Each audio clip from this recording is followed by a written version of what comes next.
Hello, everyone. Good afternoon. My lighting is not what I expected it to look like today, but hopefully we can see me and hear me. Let's see if we move that a bit.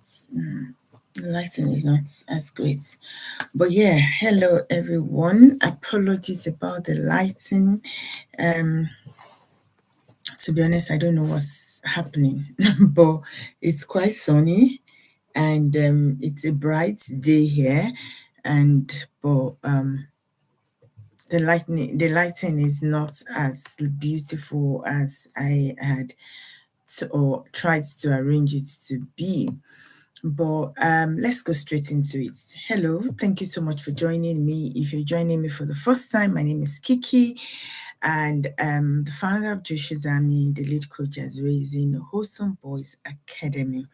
And so we've been on this journey for 10 years, and I'm super, super excited to have you join me here today. And what we're talking about is one thing that I think everybody is struggling with in this age and time, our sons and us alike. Everybody, I think everybody is struggling with this. But before we go on, can I just ask if you're online with me? Can you hear me? Let me know if you can hear me. Just let me know in the chat if you can hear me. I'm looking at the chat now and seeing if you guys can hear me. Awesome. Thank you so much for that. So, talking about what everybody's going through right now, right? Not just our children, and that's the phone or screen pandemic.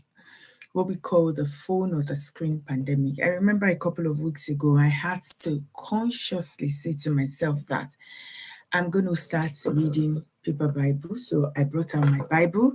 This is the case, and started reading paper Bible again, because when you're reading your Bible on the phone, messages come in, distractions come in, and all of that, and then boom, I'm wondering, okay, what was I doing? Where was I reading? And then because of the distraction. So what we're talking about today, though it's focused on our sons, it touches on every one of us. And we're talking about phone, the screen usage for our sons.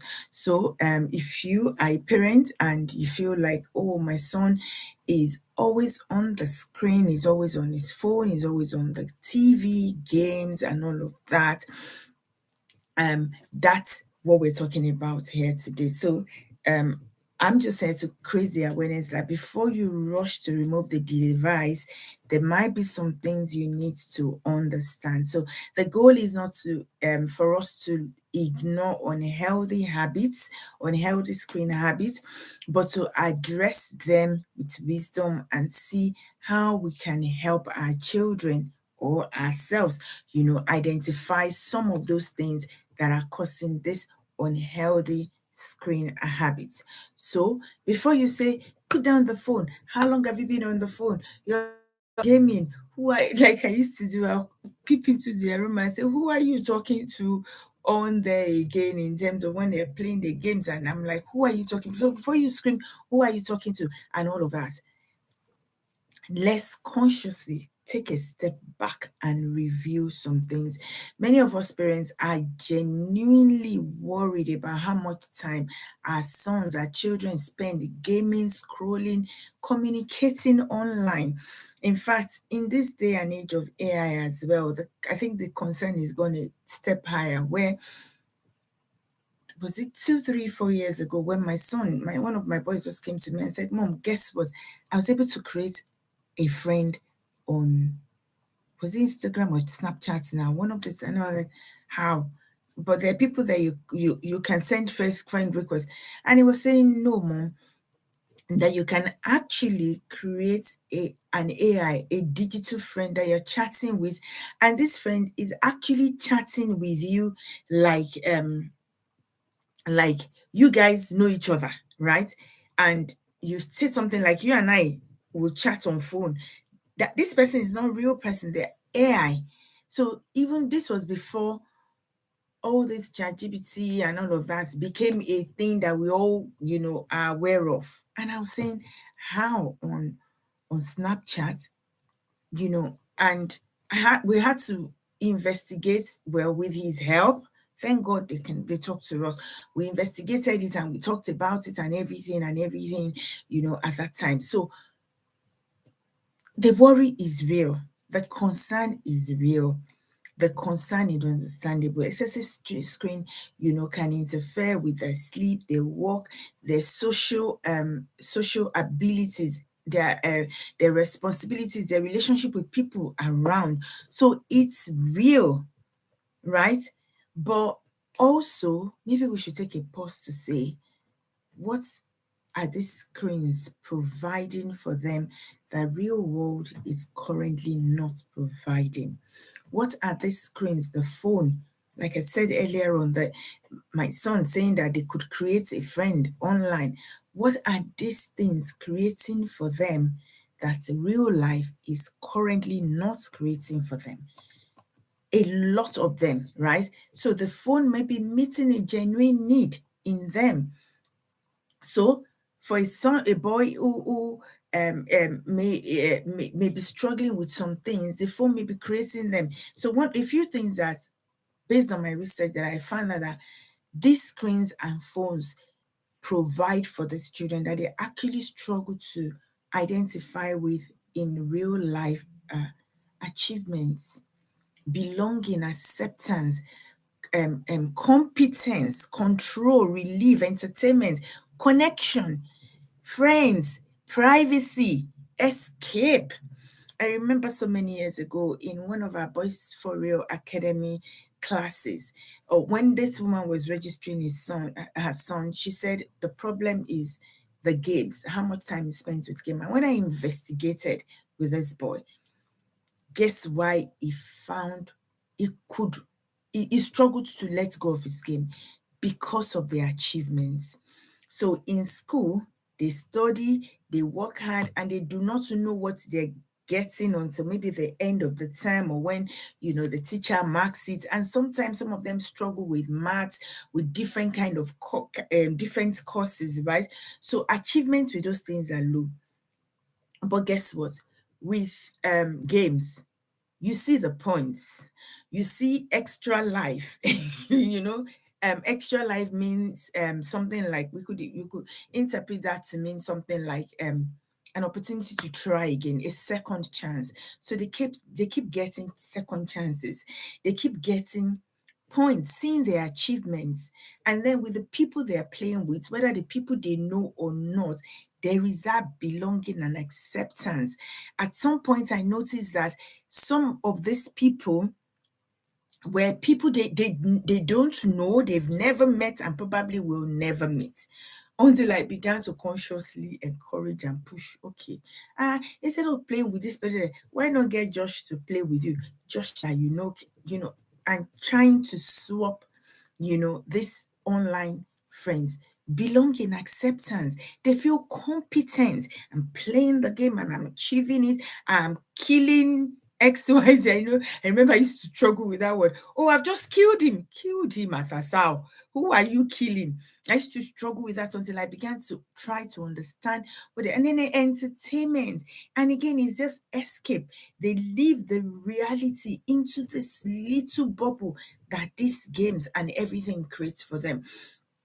Also, I've said, maybe I need to reiterate that 80% of the times what they're running away from is could be sense of failure, because on there they are achieving. So before you take the screen or the phone away from the boy, think about, what does my son currently experience? Where does he currently experience achievements in real life?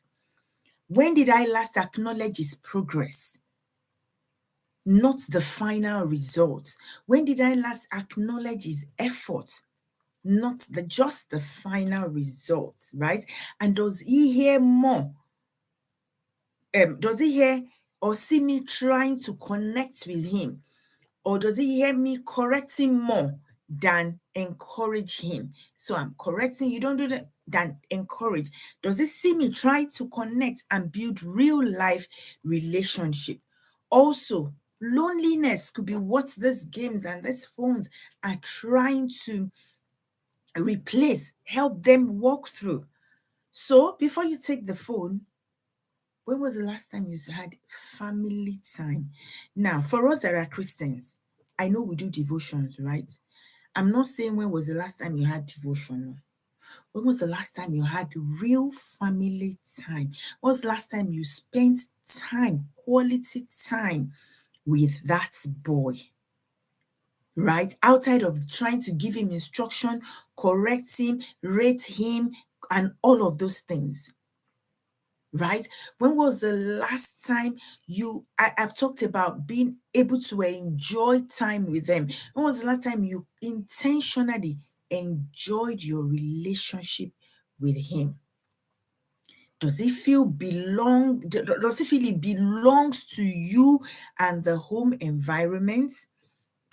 Another one that they might be escaping from is academic and social pressure. Online, there is no pressure to sit up, stand up, do that. No. Online, there are none of this pressure that we all go through. I remember the other day, even as an adult, I sat down in the sitting room and I was just saying, Lord, help me, Lord, help me, Lord, help me. So much pressure in my head, deliverables at work, deliverables in my personal life as a mother.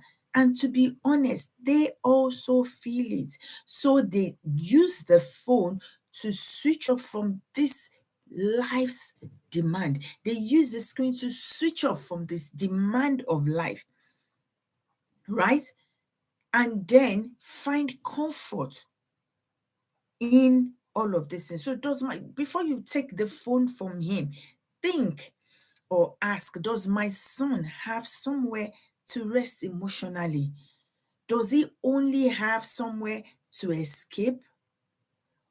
Does he have, or is the phone the only place he can escape to?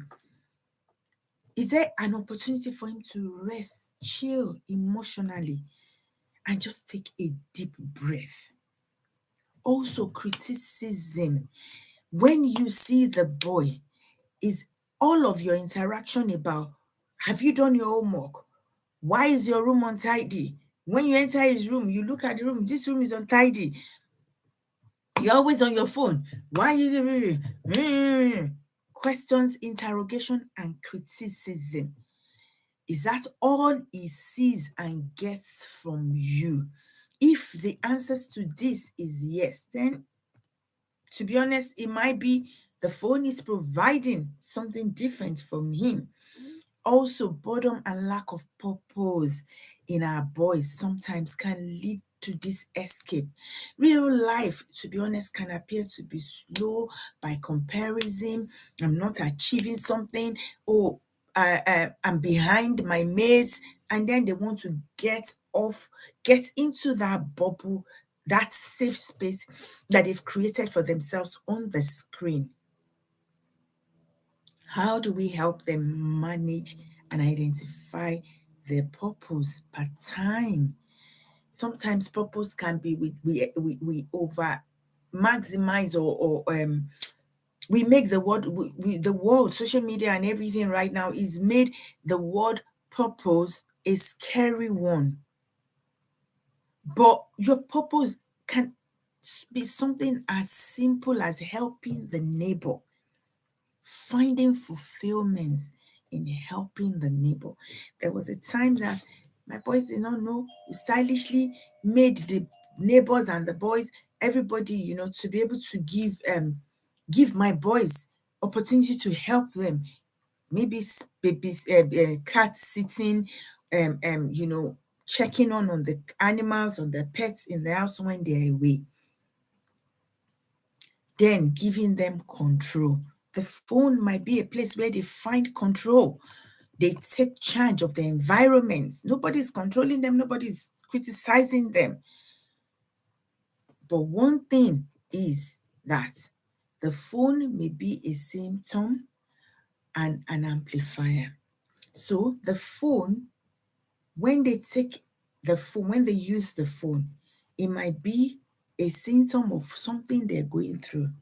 And it might also be a way that that thing that they're going through is amplified and you can see it. So this might create a cycle, like real life feels difficult and then they escape into that. And then that difficulty is amplified by the excessive time on the phone, right? Excessive use begins to have, then it begins to affect, their real life, their everyday interaction, that they even struggle to interact with people or look into people's eyes and be able to interact and have conversations with people. So what are the things we get wrong as parents when we begin to see all of this? We make the phone the enemy. We begin every conversation with accusation. And then we remove the phone without providing an alternative. I want to stay there a bit. And I always give myself as an example, right? When my children were growing up, I remember there was a time when something happens, my husband would take the phone away from them. And then guess what?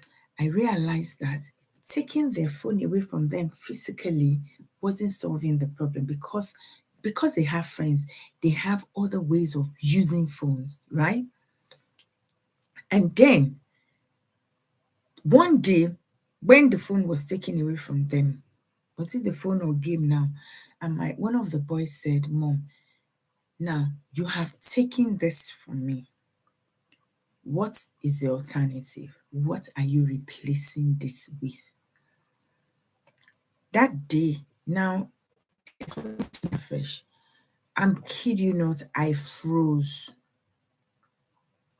I stood. Because I didn't have an answer. Yes, I have taken the phone from them. We've taken the phone. The time they spend on the phone, what alternative are you providing? And that's where discipline becomes punishment. Because what we're trying to do is discipline them to be able to manage themselves, manage their time. But what we've actually done is punishing them by not providing an alternative, by not coaching them through how they can actually live and be more productive outside of the phone. So next time, before you take that phone from that boy, what alternative are you providing for them?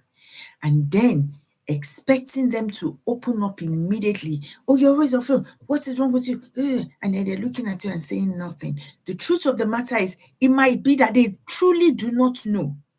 So instead of going into that space of controlling, interrogating, and nagging, what if we take a step back and help them review all of these things? So before you take the phone away from your son, ask yourself, what changed around us in the home that has made him, that has increased his time on the screen, that has made him retreat into screen?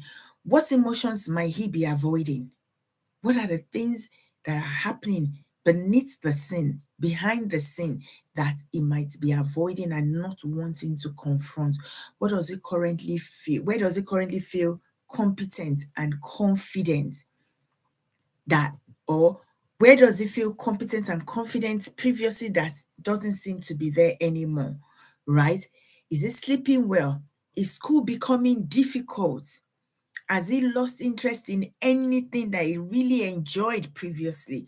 What does he feel responsible for anything? Does he feel valuable right now? And have I been? How can I? No, I think I'm going to say, have I been trying to control? Yes. How have I been controlling his behavior without understanding the message? And if you want to have conversations with a boy, maybe what you can ask him is, what do you enjoy the most about being online? What does this create for you? Why do you like being online? One of the things I noticed about my son is, one of the boys, when he's scrolling on TikTok, he will be laughing. Yeah, the fun, the entertainment, right? So, okay, let's think about a way of entertaining ourselves. So, tickling, just looking for things to make him laugh around us, you know? And then what does gaming give? that other things do not give. We talked about achievement, talked about escape, comfort, connection, and how do we provide that? So ask him, what does this gaming give you that other things don't? Do you feel under pressure anywhere at the moment? Ask him about his physical friends, because the honest truth is he could be going through bullying that you don't know, and there is no bullying with those friends that he games with online. There's no bullying with the TikTok entertainment that he's going through, and he just finds that. And think about how you can help him create healthy balance. So when you ask all of those things, one thing I need to point out for us parents is do not be quick to provide solutions. I think a gift we parents can, or a skill we parents need to build is a skill of reflection. Take time to reflect when they respond to you. And if they do not respond, they don't have answers for you, it's okay in that moment. Allow it, right? And step back and begin to observe what is happening, and observe yourself as well on how you have contributed to that, so that you can begin to, one step at a time, make changes. So, as I round up, the answer is not to surrender our sons to screen and leave them. I've seen parents, when the child is being joint random and they just give the child the screen. No, that's not what I'm encouraging. That's not what we're saying. But and again, it's not to fight them off the screen. So it is not to hand the screen to them or to fight them off the screen. No, because sometimes the behavior we're trying to stop is carrying a message we need to hear. So this conversation today is creating the awareness and helping us pay attention to the things, the message they're trying to pass across to us, so that we can hear it. So think, what is my son finding online that is struggling to find in real life situation? And how can I help him find those things? How can I help build those things? I pray the Lord help us as we do that. And the Lord help us to be more reflective and observant as parents, so we don't push our sons out in the open, and the things that we're trying to help them fight becomes the things that take our sons away from us. I'm going to leave it there today, and I'll see you again. I'm trying to go to the chat on YouTube and see if I've got any questions. Somebody said, I have a young adult in my house and we're always fighting about how much time he spends on the phone. I hear you loud and clear. But I hope this session has been able to help you see and be able to think beyond what you see physically, into how you can help the child and get that habit off. Because the honest truth is, the phone, like I said, might be the problem, the beginning of the problem, or the phone might be amplifying underlying problems. Maybe one thing I should add is, if, like we see on social media, taking the screen, stopping the screen, reducing screen time is becoming something that they throw tantrum again, they become harmful about, maybe it's time to seek professional help. So do not throw those things that you observe away. Some might be things you can help with, and some might be things you might need to seek professional help for.